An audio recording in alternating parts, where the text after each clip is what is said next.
Welcome everyone and welcome to our new appointment with the interviews series of the RomanIslam Center.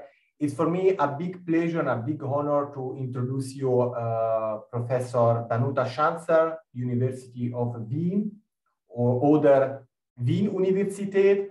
Professor Shanzer, thank you very much for being with us and spending 5 minutes with us for this interview. Could you please introduce yourself briefly for our public? Thank you very much, Rocco. I'll try. I'm Danuta Shanzer. I'm a recently retired professor of late antique and medieval Latin philology at the University of Vienna. I'm a fellow of the Medieval Academy of America and of the Austrian Academy of Sciences. From my logo behind, you'll see that I'm Latin series editor for the Dumbarton Oaks Medieval Library. I work on all sorts of things, big things, literary history, epistolography, Menippean satire, smaller thing, Roman North Africa, big topic, late antique paganism, Augustan, afterlives, hagiography, barbarians, obscenity, abuse, now we're getting below the belt, humor, judicial ordeals, epiphanies, the uncanny and envy. So these are some of the things I've been involved with. Right now, though, I'm working on Desiderius's of Cahors letters, which are in Latin, and his life. I'm also working in the Carolingian period on the revolt of Bernard of Italy, 817 to 18, on Theodulf of Orleans, and also on the political reality of the infernal regions. Now, when I was starting out in the 1980s, one had to explain one's interest in late antiquity. But now, of course, we all know that we are living in late antiquity and no apologies or apologetics are required. So ours is now the happening period where one can argue about big issues like state religion, tolerance, acceptance of others, migration, identity, change, evolution, and the merging of cultures. But fortunately also about the kind of smaller things that intrigue me. I like to tug at a thread and see where it goes. Thank you very much for this introduction. You spent the last week with us, even if only virtually, with our guest lecture series. And my question is, how was your experience at our center in the context of the guest lecture series as a speaker as well? It was very interesting. It's a challenge to talk about a language embedded topic for a more general audience. But on the other hand, I knew nothing about Islamic cemeteries, and I was struck both by the similarities in the questions asked of the dead, but also by the very different situation. What would my barbarian archaeology be like without grave goods? What if the identity question were off the table? And I wonder, did the dead really believe, I quote, it was over when it was over, and never indulge in sentimental thoughts about togetherness in the hereafter? Of course, I also thought that however much one may hope for melting pots and cohabitation, in death people seem to be divided. I'd also always wondered about whether all bones must be somewhere. Think about Hannibal's elephants. I'd asked colleagues about what happened to bones, and at RomanIslam, I learned that when conditions are acid, one can find tombs with no bodies, without a resurrection having occurred. So the mystery is explained. You all use the words believers and beliefs, which are concepts that I still find tricky to isolate from the sort of evidence we have, and where there are question marks surrounding the agency of the dead with regard to their funerary arrangements. Okay, last question. What potential did you see in our center? And if you can imagine to collaborate again with us in the future? This will be a convoluted answer, but it's headed to a yes. We philologists have a home square where one commands the material in the original and knows of it, can read it, has read it. Depth, responsibility, and expertise in at least one discipline are expected. So that's me as a classicist.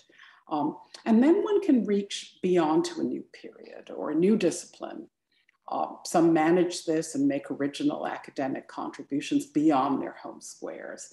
And this is a doable and I think a desirable straddle. And I see my activities as a medievalist in this category. I've got 2 legs going so far. It's trickier though when one has to make statements about or handle or teach material that one knows only at secondhand. This is accepted in schools and at second-tier universities, but not at first-rate ones. And this is one reason I worry about how our young historians are being forced to teach what we call the global Middle Ages in English. It's obviously renewing and intriguing to make intellectual excursions beyond the home square. You can find comparanda abroad to contextualize home.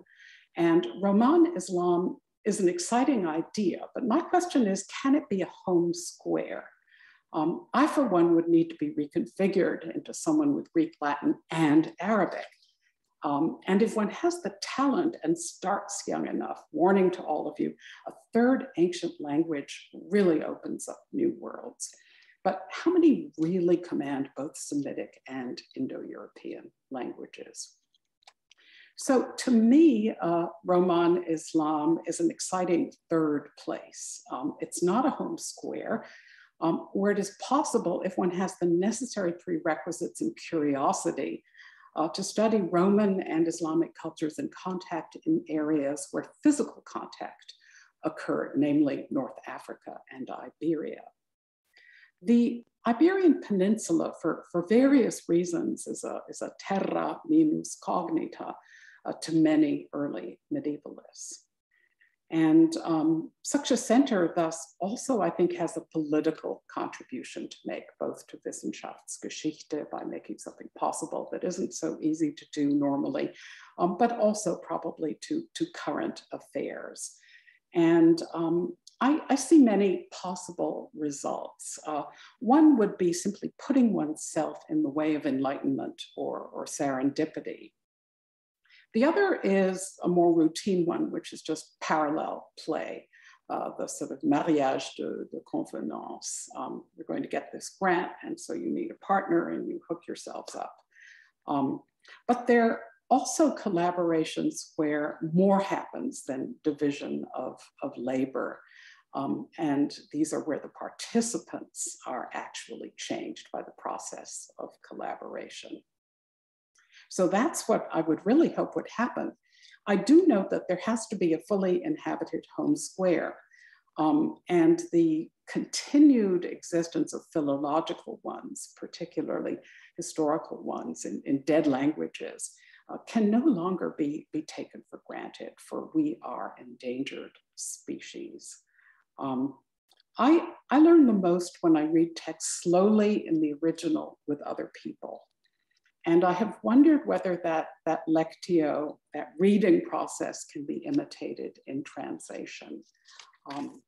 It would be interesting to see, but I could imagine learning a great deal from attending the lectures at Roman Islam or from responding to one. And one thing I think would be particularly interesting would be to hold a discussion on an ever hot topic such as idolatry. I mean, this has repercussions in modern politics and in the reality of the modern world.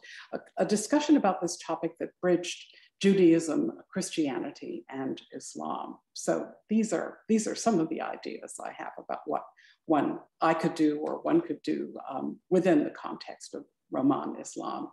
And I'm very grateful for having had the chance to meet your group. And there are great ideas. Professor Shanzer, thank you very much for this lovely interview and for your time. We hope to see you next time in person, not only virtually. and I wish you a great day and a great week. Thank you very much.